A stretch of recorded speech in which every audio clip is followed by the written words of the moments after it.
there's a myriad of jobs out there that have nothing to do with development or programming. Mhm. And what I would encourage people to do is find a big company like a Nintendo, like a Microsoft, and look at their job openings. You will be amazed. Welcome everyone to a new episode of the Zero to Play podcast. I'm your host, Carla Duke, and today I'm joined by Kathy Dongo. Kathy is the Area Sales Manager for Capcom in USA and Canada, as well as having worked for over 6 years at Nintendo as the Marketing Manager, working across many campaigns, DLCs, services, merchandising, and more. Today, we're going to talk about understanding the role of an Area Sales Manager and other roles in the corporate games industry that aren't directly related to game development. Understanding best practices for distributing your game to retailers and also those wanting to improve their networking abilities to connect with other like-minded people in the industry. So sit back, relax, and enjoy episode 2 of season 3 of the Zero to Play podcast.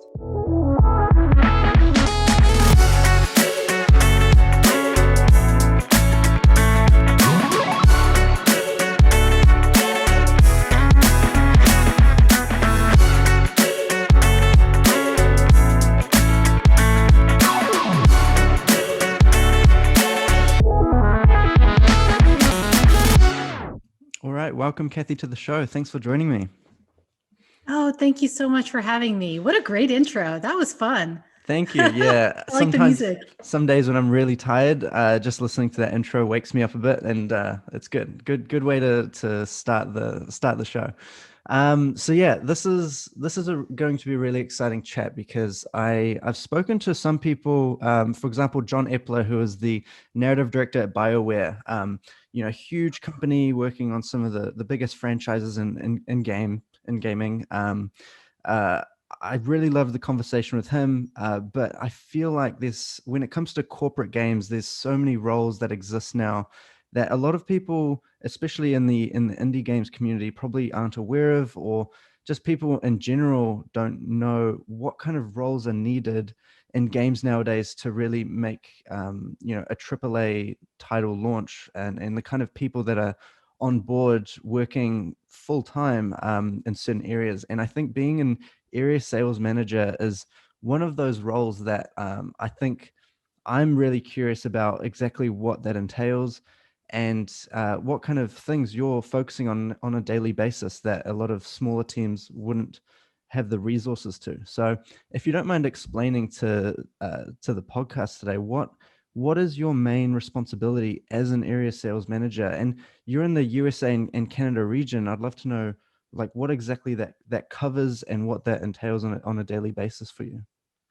Sure. So, when most people think about games in the video game industry, I think their first thought is the development of games. So all of that comes with making the game. So coding, I won't profess to know all of it, but all of that. Mm-hmm. But there's also this other side of it, and I didn't know about it when I first started in the industry. I learned as I went, and then as I was going along, I made sure to talk about it to other people because I wanted there to be more awareness around the other type of roles that are available in the industry. And so my job has to do with post-launch. So once a game is made and it is released, there are retailer partners who sell the game. So you could walk into a Walmart, a Target, a Best Buy and buy the game. Well, that doesn't get there by accident. That gets there because there's a relationship between the publisher and the retailer. And that relationship is managed by a sales manager. And so that is my role. I have the relationship with the retailer and I manage the inventory levels and promotional plan for that retailer for Capcom. And so right now I manage retailers in the US. The biggest one is Amazon.com. And I manage all of the retailers and the entire territory for Canada. So EB Games, Best Buy Canada, London Drugs, all of those customers I manage as well. Mm-hmm. Yeah. Go ahead. Is there any, I have a few questions, but is there anything else that you wanted to add to that? You had asked about what the day-to-day looks like. Mm-hmm. And so number one, it varies depending on the life cycle of the game. So we have some games coming out in July. So right now I'm working with retailers to forecast what they'll need for launch and what they'll need for the few weeks after launch. It's also my job to make sure that it looks good on their website. Do they have all the images, the videos, the trailers, the offers? Do they have enough inventory forecasted for launch? Do they have it afterwards? Am I advertising appropriately on their website? For example, if you go to if you would have gone to Amazon.com for the release of Resident Evil Village, you would have seen our game plastered all over the video game category. Mm-hmm. And that's done because I booked that.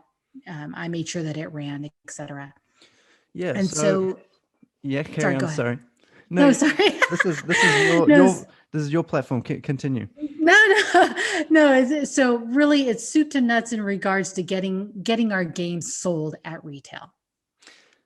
Okay, I definitely see the value in that. And my main question is when it comes to the internet nowadays and things being so global, Steam, for example, do you have different areas within? And this is my ignorance speaking. Do different continents have different areas within Steam that, like, would you care about Steam and kind of global sales and global advertising, or are you just focused on the internal area? Is there another team that worries about the global marketing as well? So there is a team that works with first party publishers. So Steam being one of them, Microsoft, Nintendo, Hmm. Sony, with regards to selling on their platforms. So they're essentially treated like a retailer or an outlet. Hmm. And so there is a team that manages those. Whereas on our team, we manage all of the physical retailers and the presence on those sites.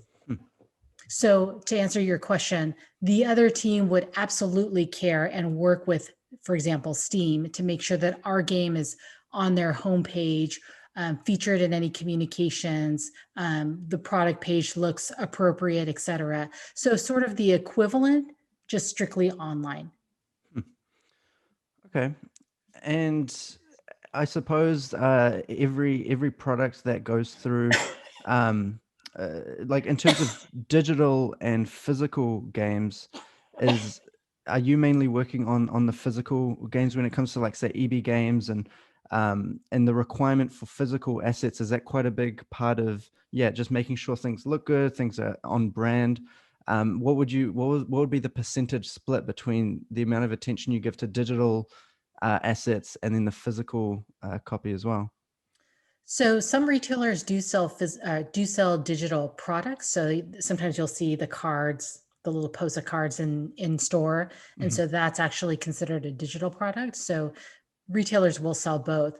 I give equal time to both. It's really a matter of treating it as a whole entity because at the end of the day, it's representative of Capcom product.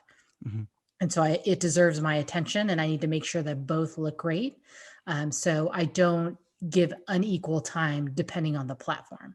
Do you feel like there's a trend in the industry where things are becoming more digital and less physical? There's less time being put into the physical aspect, or do you think it's still pretty balanced at the moment? So digital is definitely getting bigger, at least from my limited purview on what I manage. It's definitely getting bigger. I mean, it makes sense, right? With the ease of purchasing digital, the convenience, et cetera. But there's still a uh, strong sell through for physical. So I don't see it going away anytime soon, but it has definitely gotten smaller. Hmm. I mean, there are a lot of hurdles, I think, for in terms of getting to 100% digital adoption, but I mean, it's on the roadmap. Everyone can see it. So it's just a matter of time. Yeah, interesting. Um, I I'd love to know, is there a team of area sales managers that cover different regions in the world, and what are those regions that are kind of, how are they split in terms of, like, whether it's language or Mhm. um, area? Is there anything you can elaborate on that? Sure. So Capcom USA manages Canada, the US, Latin America, and Brazil. Hmm. And so we have a team of three people who manage that entire territory. So I manage Canada solely. We have a gentleman who manages Brazil, and then we split Latin America and the U.S. So it's divided amongst us all, so that not one person is overwhelmed. Mm. But it is all covered by us. We're a very well-oiled machine, I will say. Awesome. And do you know if I suppose Capcom is headquartered in Japan? Do they have offices in other countries in the world as well? Like I'm from New Zealand. I'm wondering if there's a Capcom Oceania that exists or not. There isn't one, but I would like to volunteer because I would love to live there. Please sign me up. Totally. Yeah. At least get me there in the winter, please. Yeah. So is But we Capcom do. USA is the studio there mainly focusing on the kind of sales and marketing, or is there development that happens at that studio as well? No, so our corporate office is in San Francisco. All of the Mhm. development happens in Japan. Mhm. And so they will develop the game, then they'll turn it over to us for marketing and management and sell through of the game because we know our territory the best. Mhm. There's also an office in the UK who manages that territory as well. And we, the three of us, we all communicate, especially when it comes to global launches. I would definitely say Capcom, having been in business over 35 years, they've got it down pat. So Mhm. everyone communicates on a regular basis. Typically, there's no surprises, knock on wood, and everyone manages communication thoroughly. So, yeah. Um, that is interesting in terms of, and this is something that I'm constantly surprised by is in the in the Asian markets, just how popular some products and IPs get there before Mm. they've even come into the Western side. And I'd love to know if do Capcom is the USA and Canada market the biggest market for Capcom in the world, or is it quite big over in Japan and Asia as well? That is an excellent question. And I do believe that we release that information publicly in our earnings report, but I apologize. I can't say with any certainty who's bigger. Um, but I'd like to think it's us. Yeah. No, even though that may not be true. Yeah, well, it's fascinating because I'm sure they both have different strategies. I mean, I think, Well, you have to, because the market is much different over yeah. there than it is here. I mean, if you even looking at Monster Hunter as an example, before Monster Hunter World came out, the franchise was not as big here as it was in Japan. I mean, it was huge, mongous in Japan. Mm, So yes, that's an example of how they treated it. It was a AAA title there. It was not as big here, and so it had to be treated differently. yeah. Well, now obviously Monster Hunter is huge here, luckily and thankfully. Yeah. So maybe that might be different later on. I watched the Monster Hunter movie done by Tencent Pictures at the beginning of the year, and I wonder, was that? Do you know if that was part of the strategy of kind of entering into the Western market with the Monster Hunter IP?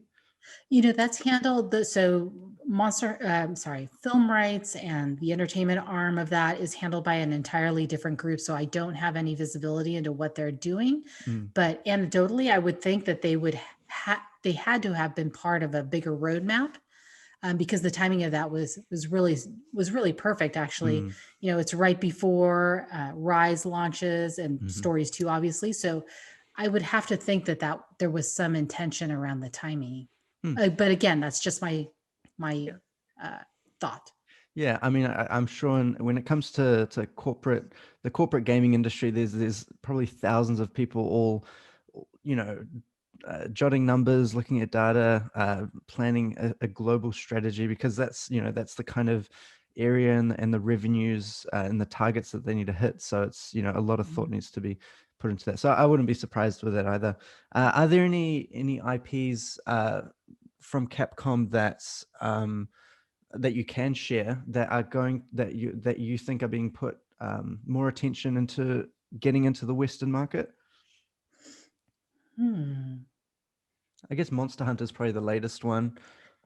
The latest, and Monster Hunter World was our best selling title of our history. So Wow. that was really nice to see those numbers come in and the reception so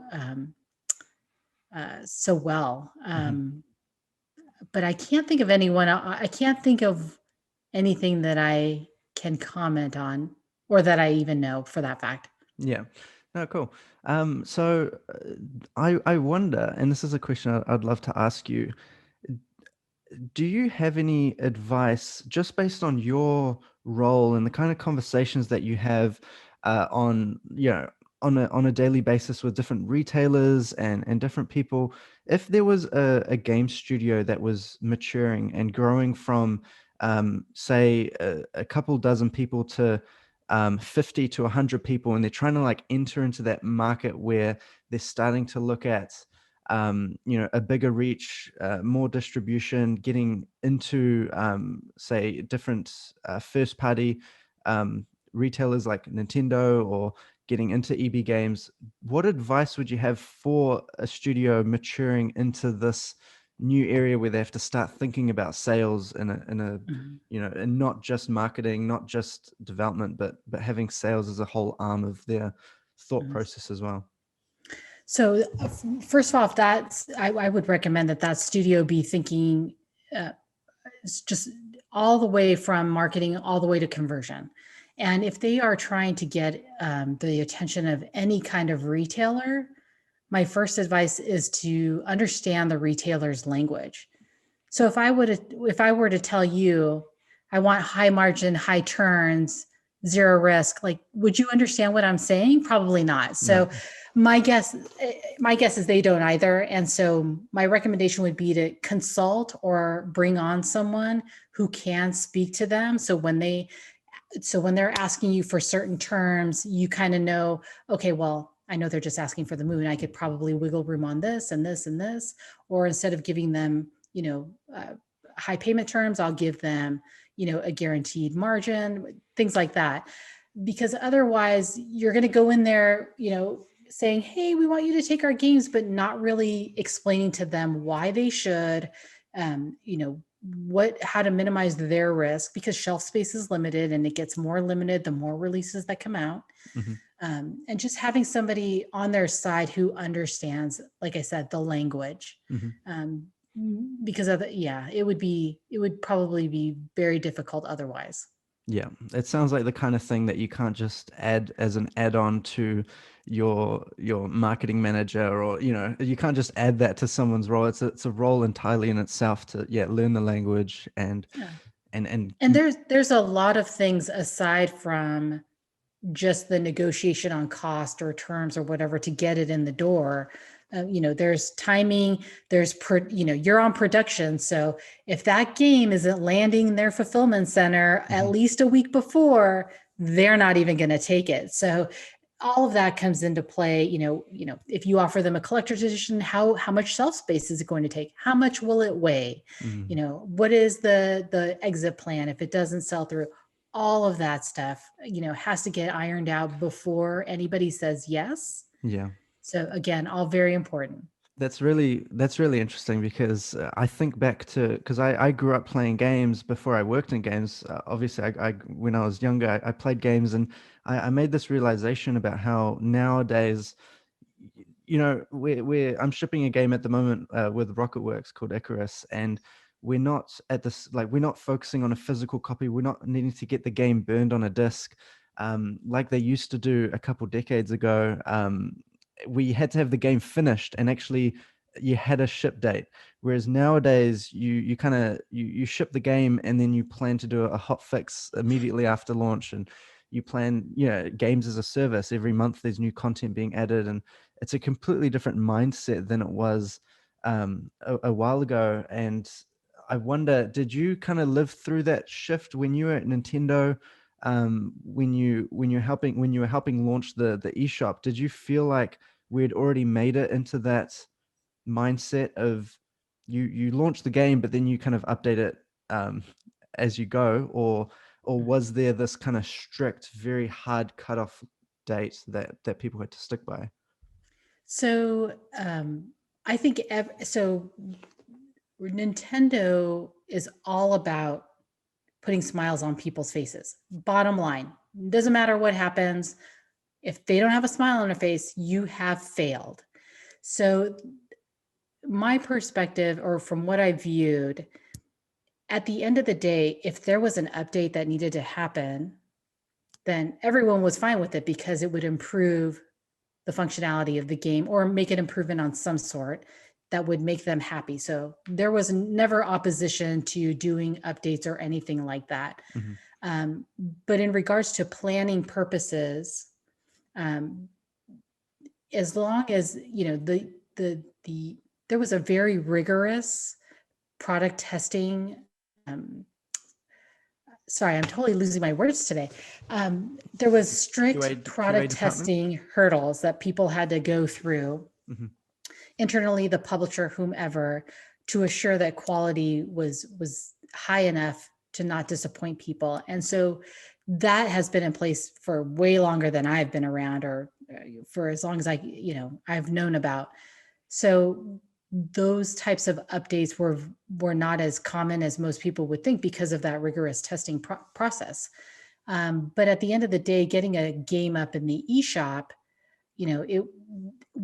I feel like we always made it just in time so that if there had to be an update, there was enough time to do that safely, but not have the eShop suffer as a result of that. So long story short, rigorous testing process, a little buffer time so that if we had to do an update or somebody had to do an update, there was time. And then at the end of the day, it's the experience that mattered. So updates were fine. Yeah, cool. Yeah, fascinating. And I suppose that was already at a time when you could update the game, because back when the PS1 or PS2, you couldn't send an update online once the game was already burned on the disc, and that kind of mentality, I think, in production, definitely it's a lot more relaxed now, because you can just push that to the next hotfix or the next update, and lessen your scope if you need for launch, which is a funny change and shift in the games industry. Going back to your role as an area sales manager, if you were on a project and you had to choose 5 pieces of content to use to, I guess, have the best, I wouldn't, probably not 5 pieces of content, but just 5 areas that you think would get the best amount of attention and the best value for money. What would be, it could be like the website, it could be a 30-second ad on TV, it could be a YouTube streamer. Like, what would be a few, I say 5, but it could just be a few examples of things that you think are really valuable in this day and age to bring the most sales in the Western market? Gosh, that's such a good question. Off the top of my head, I would say number one, because pre-orders are very, very important in terms of gauging how much you're going to produce for launch, I would say a really kick-ass pre-order incentive. So, for example, pre-order, XYZ title and get, boom, this limited edition, super awesome thing inside the game. I personally, because I love multiplayer, I love it when I get it doesn't have to give me a buff or anything like that, but I like a really cute piece of trophy armor that when I'm multiplaying, people can see me and go, oh, she got that thing. I love that. Give me an all blue armor, give me a blue shield, give me something cool, funny hat, whatever. But I like that. Otherwise, if I had to reach for the sky, I would want that gift with or pre-order incentive, excuse me, to be some sort of like extra level or something that if a streamer were to use this in their stream, people would be able to see that it's limited and they had special access, because everybody loves that trophy piece. At least I think they do. So that would be number one. Number two would be a collaboration with somebody that I just genuinely liked. um, because the amplification when it comes to collaborations like that could potentially be huge and pay for themselves pretty much. So I would say somebody pretty awesome. Mhm. I can't think of who that would be right now, but I'm sure I probably will tomorrow. Let's see. And number 3.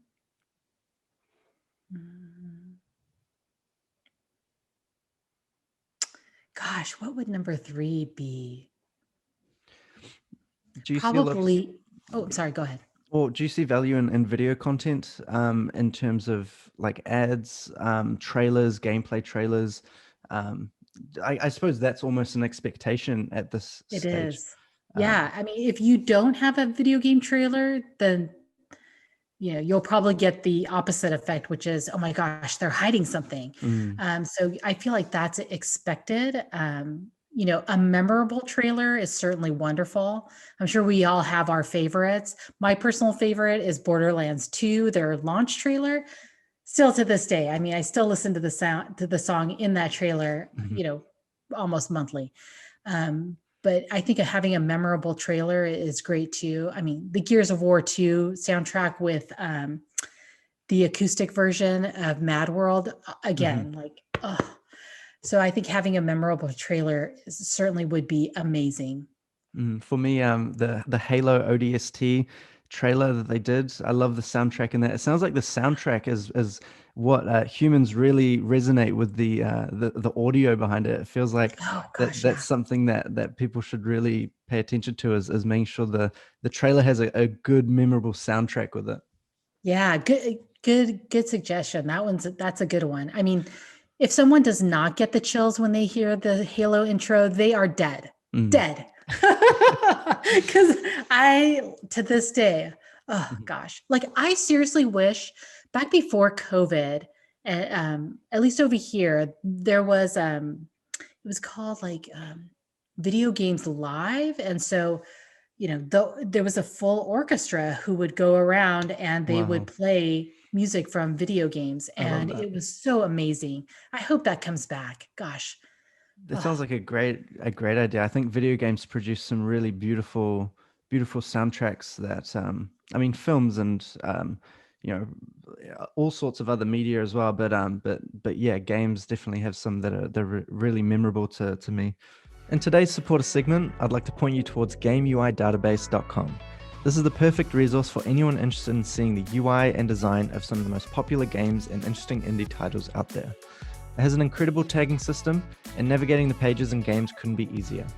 So if you're researching games for your own project, or you're just curious about how some of today's studios are being creative and unique with their work, check out GameUIDatabase.com. Back to the show.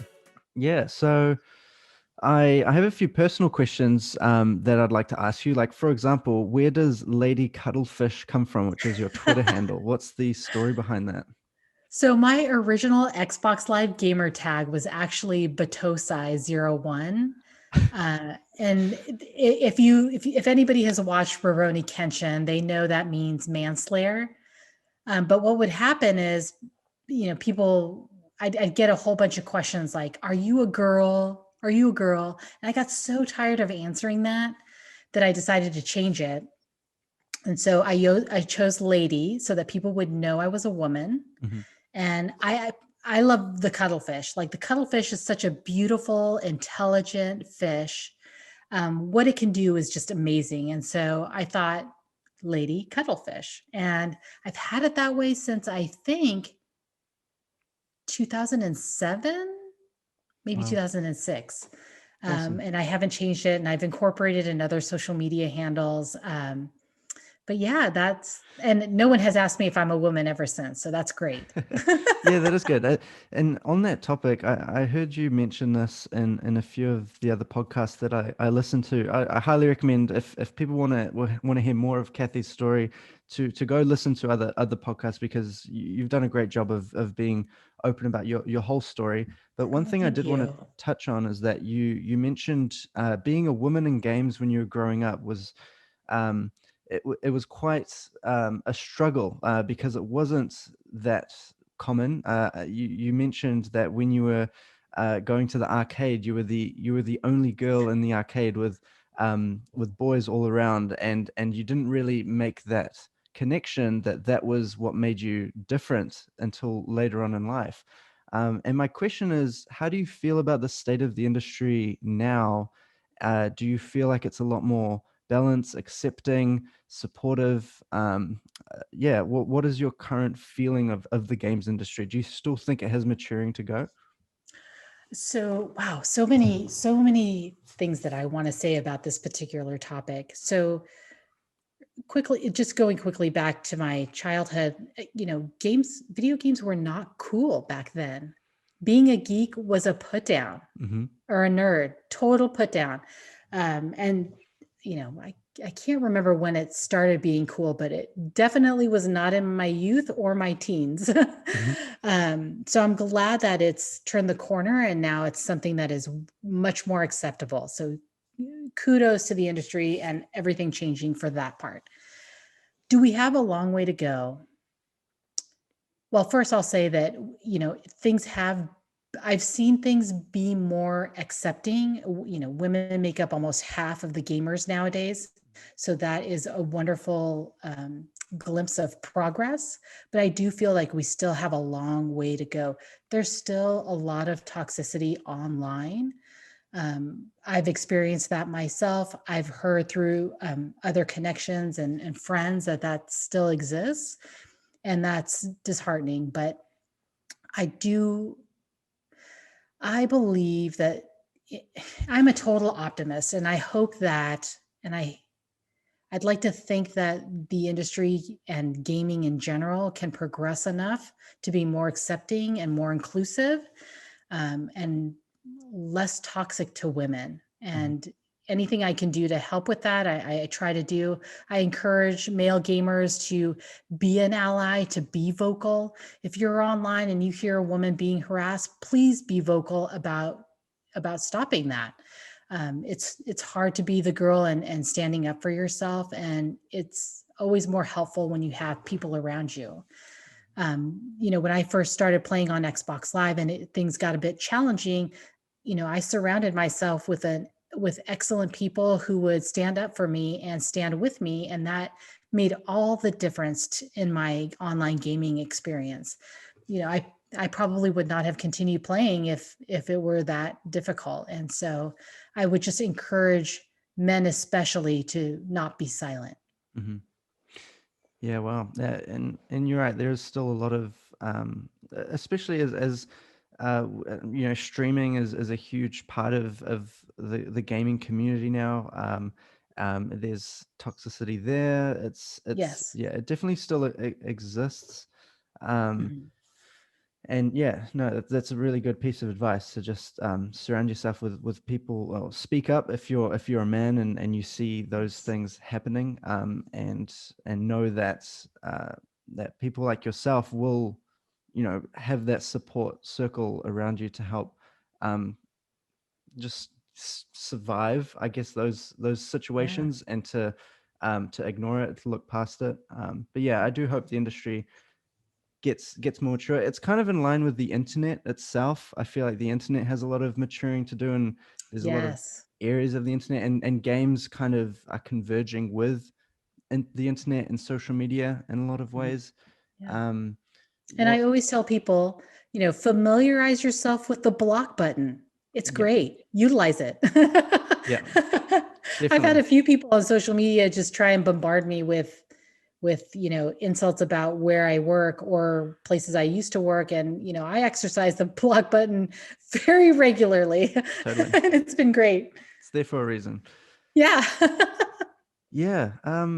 Another question I wanted to ask you was, I feel like you do an incredible job of networking in the games industry. I know tomorrow you're doing you're going onto Clubhouse with Zach Weigel and that Yes. whole community. Oh, I love that And group. yeah, so my question is what is your advice for people wanting to network and to, I guess, put themselves, because you don't all like the games community, I think shifts, and like Clubhouse was a great area that I saw a lot of conversation happening over the last few months. And it definitely changes, but do you have any advice for people wanting to network, even in their local communities, and things like that, just to, I guess, have those empowering conversations and to help discuss the industry and move it forward? What advice do you have? So I have two pieces of advice that work hand in hand, not independently. And so I want to make sure that people listening understand that it's not one or the other. You have to do it together or else it doesn't work. And number one is don't be afraid. And number two is be professional. Hmm. Before I got into the video game industry, I wasn't very social. I was actually pretty afraid to talk to people, especially initiating conversation. Forget that.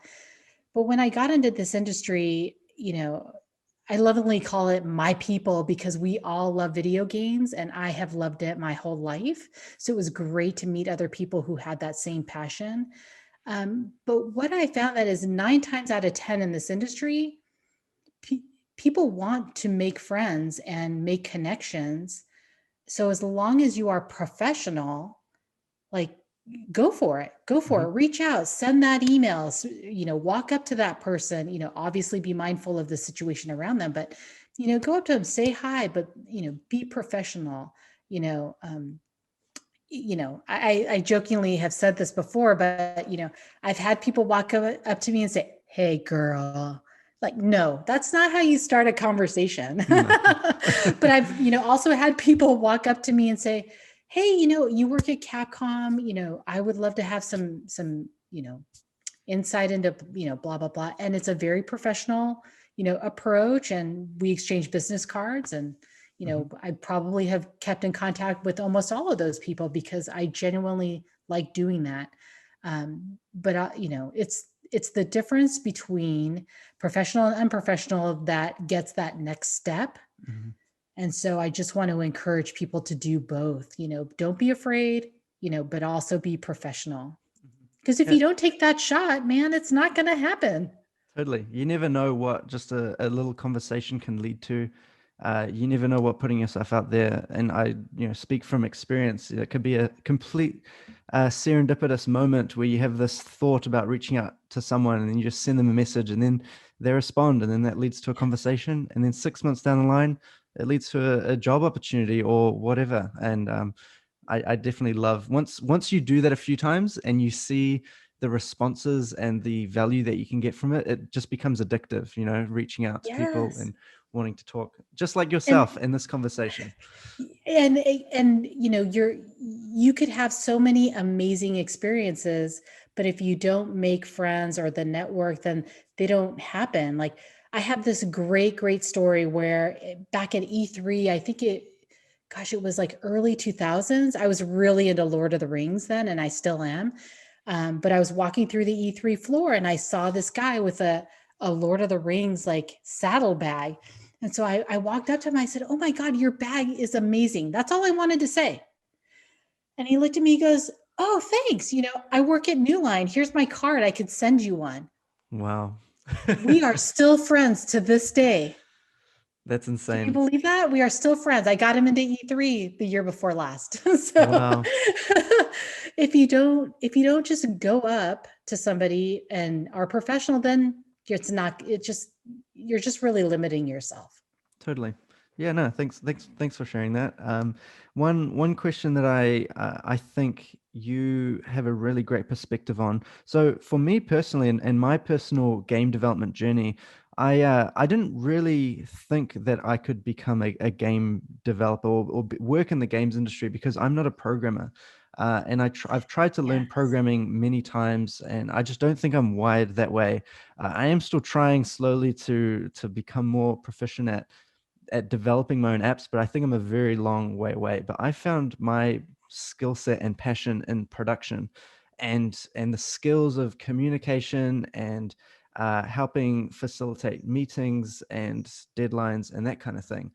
And I think there is a really interesting conversation about getting like I think a lot more people need to understand that they can work in games without being the ones that are developing the games, being Yes. programmers. And I think you're a great advocate for that because sales is, just I think when it comes to corporate gaming and that industry and those companies that have thousands of employees, there's so many different areas that people could work in that, one, are passionate about games and the games industry and have a certain skill set. So what do you have to say on that topic about people that love games so much and wish they could work in it, but don't feel like they can because they're not a programmer?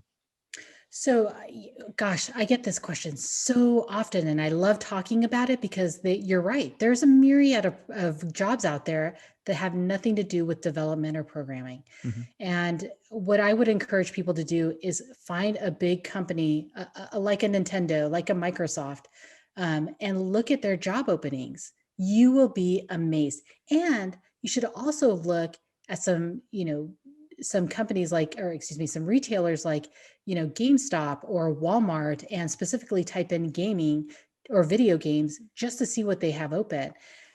People are floored when I tell them that, yeah, we have an entire sales operations team. Well, they don't know what that is. And I said, well, that's the team. So if a game has to go from Technicolor, so that from the actual assembly to the retailer, like there's a team that manages all the purchase orders and all the transportation, all of that stuff. You would have never known that, right? But Mhm. it's called sales operations, and we couldn't survive without them. Mhm. Also, when I was at Nintendo, I loved knowing that there are copywriters specifically for game content. So Mhm. if you go to like Nintendo's website, I can't remember, haven't looked recently, so I don't know if this is still happening, but there'd be articles or reviews or things of that nature. Well, there's a team that writes that. Mm. And they're not in game development. There's web developers who work on the website. There's people who manage the art assets. So if there's products that Nintendo sells, like shirts or whatever, somebody's got to make sure that those images are taken and that they look right. Mhm. um, Gosh, there's so many. Everyone probably knows about PR. um, there's also teams that specifically work with the liaison between the parent company and the domestic company. Let's see, who else? Gosh, so many. There's brand managers. So if a title is coming out, let's just say there's a Evil title that's coming out, like there is somebody who is like subject matter expert of Resident Evil, and they see everything soup to nuts to make Mhm. sure it's running perfectly, that there's no gaps, that everything makes sense, etc. Gosh, so many. Oh, and there's also an events team. Like, when we show up at PAX, that doesn't happen magically. We've got an entire events team, and they are amazing, by the way. Gosh, so organized. That all has to get coordinated. So lots of different jobs that are available and that have nothing to do with actual game development. One Or one role that almost every studio has, especially small studio.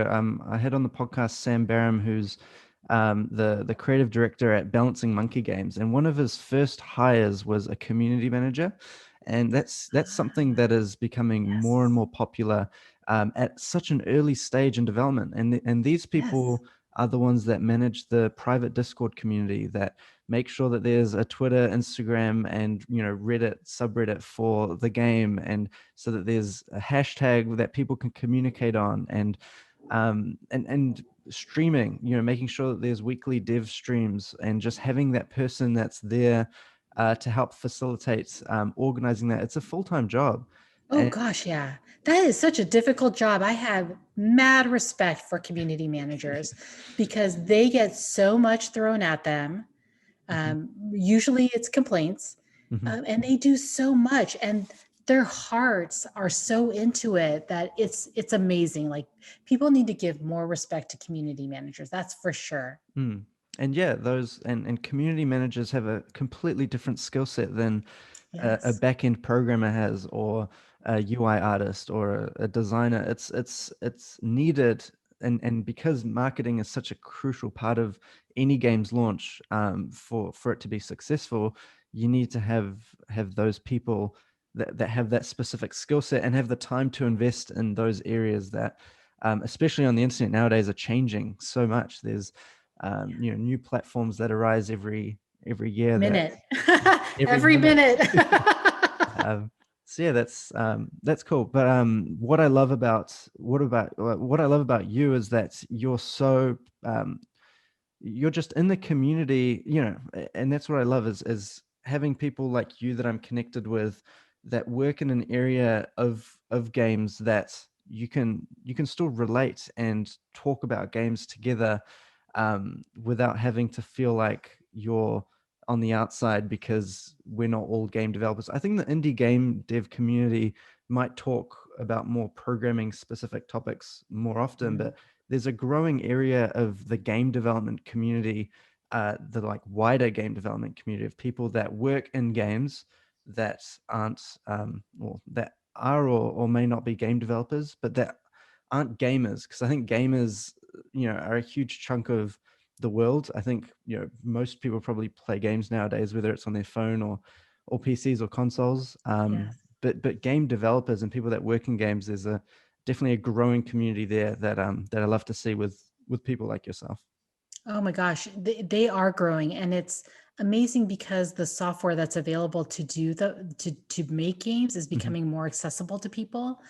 Things like Unity and even a Hmm. Roblox, if you want to think of it that way. But yeah, I love that the pool is widening.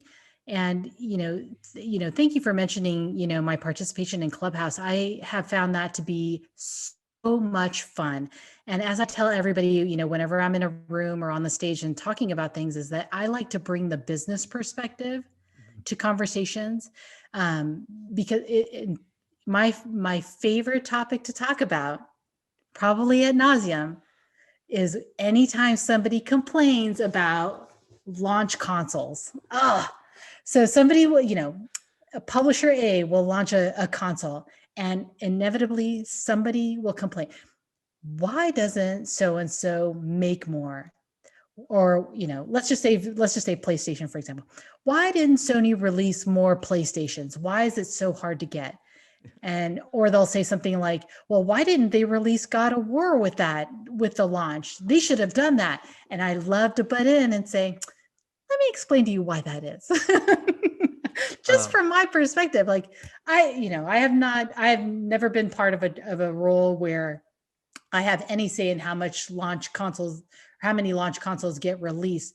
But from my perspective, which is soup to nuts of the entire purchasing funnel, I can tell you that there's a lot more to it and a lot more math and economics in it than people care to think. hmm. Like the God of War example is probably my favorite. They're like, oh, they should have released God of War. And I said, okay, so let's just say to make the math easy, they released 1 million units at launch. If they would have released their next God of War, which is their multi-million unit seller, then at a maximum they would have sold 1 million units. Mm, So why on earth would they release their hugely multi-million dollar title when they can only handicap themselves by how many hmm. consoles are out there? Hmm. And then he said, oh, that makes sense. I'm like, no, you wait until the install base grows larger than your forecasted sell through so that you can guarantee that you would have a higher rate of return on that. I'm like, that's exactly why they didn't release a God of War. Hmm. And he's like, oh, okay, that makes sense. I'm like, that's right. Yeah, I mean that's a perspective you don't hear about often. So thanks for sharing that. I think especially now with like there's a lot of people going, why can't I get my PS5 now? And it's because there's a shortage globally of graphics cards, or I'm not of it's Yep. every Yeah, there's a part shortage. yeah. Absolutely. You cannot make a PS5 with a missing bolt. You just can't. And people don't understand that when that eventually gets righted and the parts do become readily Mhm. available, the assembly time for consoles is like about 3 to 4 months, maybe even 5 months if I remember correctly. So it's not turnkey, Mm, and so just managing expectations and curbing that criticism with actual facts mhm. I feel is very, very important. That's a great, yeah, that's a great insight into the decision making behind releasing uh, titles, exclusive titles on a console, not immediately at launch. Like Ratchet and Clank had a similar. They released it during the PS5 event. They released the trailer to it, and they said I think coming early 2021 or Q2 2021, and because they're probably waiting for that adoption, they're probably waiting for a couple more million units of PS5s to be available. Exactly. Because that, it probably costs millions of dollars to develop that game. I'm just Mm, guessing, but so if you're not going to sell enough to recoup those, you're releasing it at a loss. Why would you do that? Like that mm, would be just that would be terrible, mm, crazy. So yeah, absolutely. Like wait for the install base, then release your AAA, mm. higher rate of return and sell through. Like, oh, Yeah. I just, There- yeah. There's even a conversation. I mean, you see this all the time in the film industry, but there's like the certain pockets of dates that get the best amount of people going to the cinemas. Like a week before Christmas, Yes.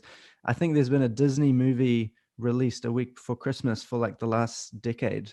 Every year, Yeah. there's always one, whether it's Star Wars, whether it's a Pixar movie, whatever it might be, and there's always those dates that are known to be the most popular. And I think those big studios would delay a game or delay a movie by a whole year just to get that slot, and so they're not competing with another big title.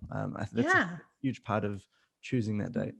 You're absolutely right. I mean, this is why we don't see, massive games released in the summer. There's a reason for that. And Mhm. so, hearing people complain sometimes without understanding the business side of it, is a bit frustrating sometimes. You're absolutely right. They release it at that time because they know people are going to be going to the theater over the next 2 weeks.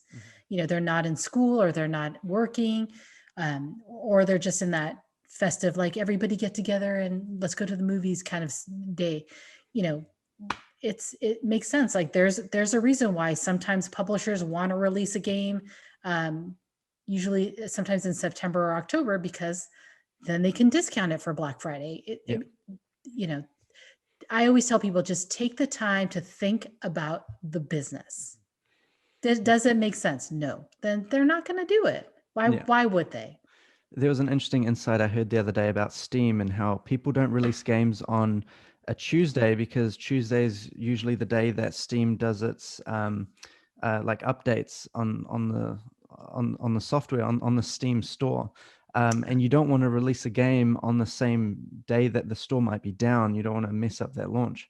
But they also Yeah. say you don't want to release the game on a Friday because you want to give your development team time, like a few days, to react to any kind of like launch bugs. So I think Yes. Monday or Wednesday was like the recommended date, so that it gave you a few days until the first weekend of launch, where the majority of your users will download and buy the game. I Yeah, thought that was interesting. absolutely. Like there should always be some sort of data or Mm, business reason as to why these things get done. And that's a really good example. I think in the eShop it was Thursdays that they went mhm, live, specifically because they just wanted to make sure everything was running smoothly because mhm. nobody's there on the weekends. Yeah, And sure enough, yeah, yeah. yeah.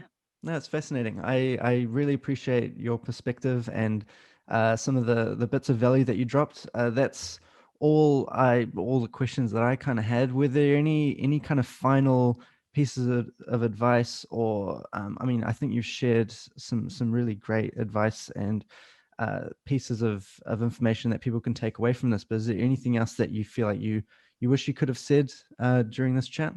Hmm. I one day I will do a podcast or something where I literally walk people backwards from a hardware launch so they can understand all of the steps that go into it Hmm. and how long it takes. Hmm. Um, um, but that would literally be an hour long conversation. So That I would will be, not say it here, but I'll save that probably for a part two. yeah. But other than that, I just want to encourage people to look around. The video game industry is huge. It's huge, and we're a fun bunch. And I'd like to think that, most people are very welcoming to, people who are curious or want to get involved or anything like that. There's also a social causes side of video games. There are a ton of groups related to social causes. I volunteer for a group called Latinx in Gaming. So I would also encourage you, as you're looking into the video game industry, to look into those groups as well, Hmm. depending on what you're passionate about. But yeah, I've had 21 years in this industry, and I wouldn't change a thing. I can't wait for the next decade. That's awesome. That's also great to hear that there's people in the industry that have been here for 21 years and are part of that shift, and are growing with it. It's definitely an industry that is maturing just by the fact that it's alive a year, year after year, because Mm, the more people get into it and the more people that have been in it for a long time and through all these shifts is just going to make the industry really robust and yes. and strong, which is what I want to see. Oh, and I can't wait to have this conversation with you 2 years from now, because all of these new adopters that we've had over the COVID period mm, will now be, immersed in video games at a time where esports is blowing up. mhm. Stadiums are being built. It's really become like this huge pastime now. And so it'll be interesting to have this conversation again and talk about where it was at this time and then where it is. Totally. I think just talking about games as a broad topic is now becoming too broad. You need to have a podcast on esports, a podcast on VR, AR, a Oh podcast on gosh, Roblox, NFTs. cryptocurrency. Yeah, no, you're right. And that's kind of, this podcast talks about all those things, and I'll see how far my curiosity takes me before I realize there's just too many areas of games to talk about. Uh, but I do really appreciate your time and coming on and making this work.